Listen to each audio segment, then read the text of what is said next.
Hello everyone, today we are going to learn basic concept tutorials how to name position. Okay, we have these example assembly files, and if you want to name positions, you can click at these icons, name position. Next, you need to add name positions, click at this button. So for the first, I will set the names into up. Then you can move the object like this. Click done. Add again another. I will set into down. And then you can select the objects. Go to bottom.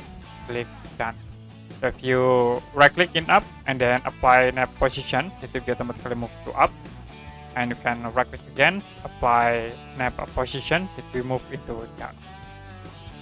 Okay, that's it for basic Onshape tutorials how to name positions. And if you have any question about this tutorial, you can comment below this video.